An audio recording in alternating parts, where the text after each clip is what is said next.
Que vous l'avez prouvé cet été en annonçant, enfin c'est pas vous qui l'avez annoncé, ça a été annoncé que vous aviez demandé à Jean-Marie Le Pen d'être le parrain de votre fille, pas de votre dernier-né, mais de la précédente.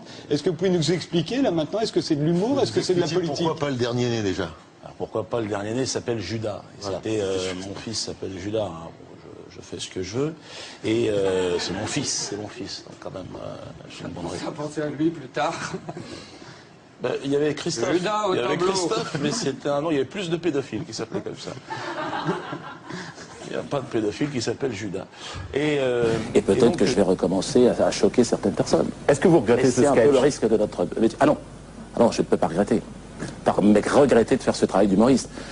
Il y a parfois des... Hein, est-ce que Muriel Robin regrette quand elle fait un sketch, quand elle présente une femme qui va épouser un noir, ou sa fille va épouser un noir? Est-ce que la cible, c'est la raciste dans ce sketch? C'est pas exactement la même chose? Non, c'est pas exactement la même chose, les données. Peut-être que vous n'avez pas la même sensibilité aussi. Peut-être que le fait qu'on rigole, qu'on puisse acheter des têtes de nègres, par exemple, dans une boulangerie, ça vous dérange peut-être un peu moins. Non, je vais vous expliquer ce qui me dérange pas. Écoutez-moi, s'il y avait des têtes de connasses dans les boulangeries, est-ce que ça vous choquerait? Écoutez-moi, je vais vous expliquer ce qui me choque moins dans le sketch de Muriel Robin, c'est que...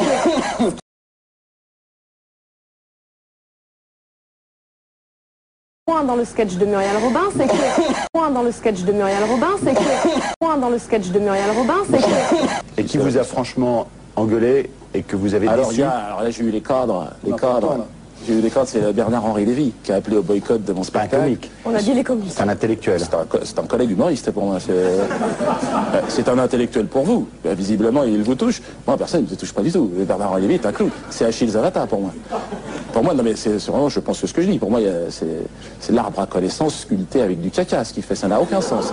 Ça n'a aucun sens. Mais je le respecte. Comme humoriste, c'est dans un registre différent. Oui. Heureusement que vous le respectez après avoir dit ça, oui. Je le dis avec beaucoup de tendresse. Regardez plutôt. Pour une fois, je me suis mis à travailler comme un nègre. Je ne sais pas si les nègres ont toujours tellement travaillé, mais enfin, ça... Cette saillie drôlatique n'est pas sans rappeler d'ailleurs celle de ce riche producteur juif, Pascal Bernheim. C'était sur la TSR, une autre chaîne publique en Suisse. Vous allez le voir, souvenez-vous. Je vous ai parlé de cette émission, je vous ai parlé de Dieudonné. Je ne sais pas ce qu'il fait, j'aimerais bien savoir ce qu'il fait. Tout ça est flou, tout ça est ambigu et tout ça a une petite odeur.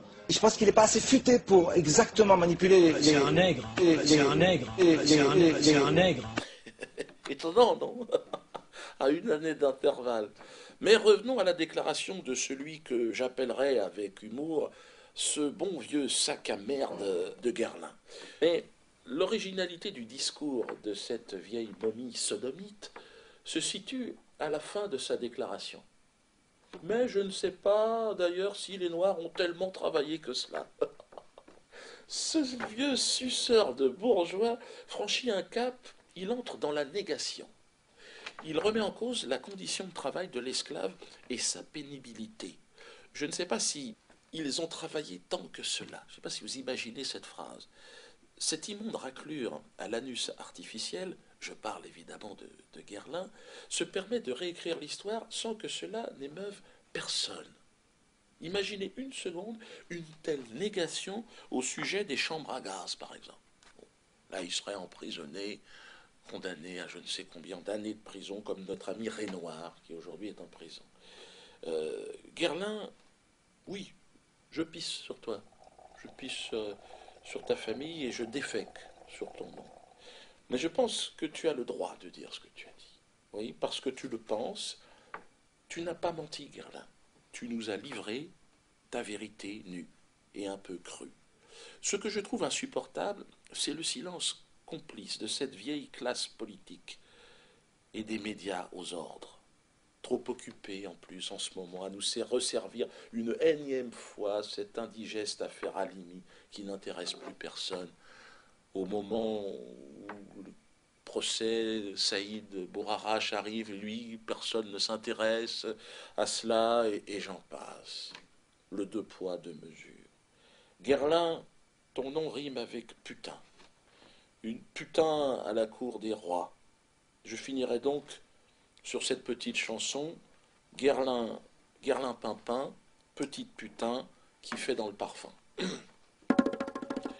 Guerlain, pimpin, petite putain, tu te défends bien, bien dans le parfum. Tu nous insultes, tu nous craches dessus.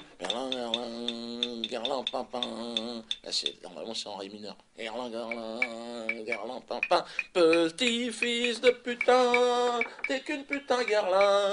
Et ton parfum, tu peux te le foutre dans le fion. Fion, fion, fion, fion, fion, fion. Guerlain, pimpin, pimpin. Fils de putain.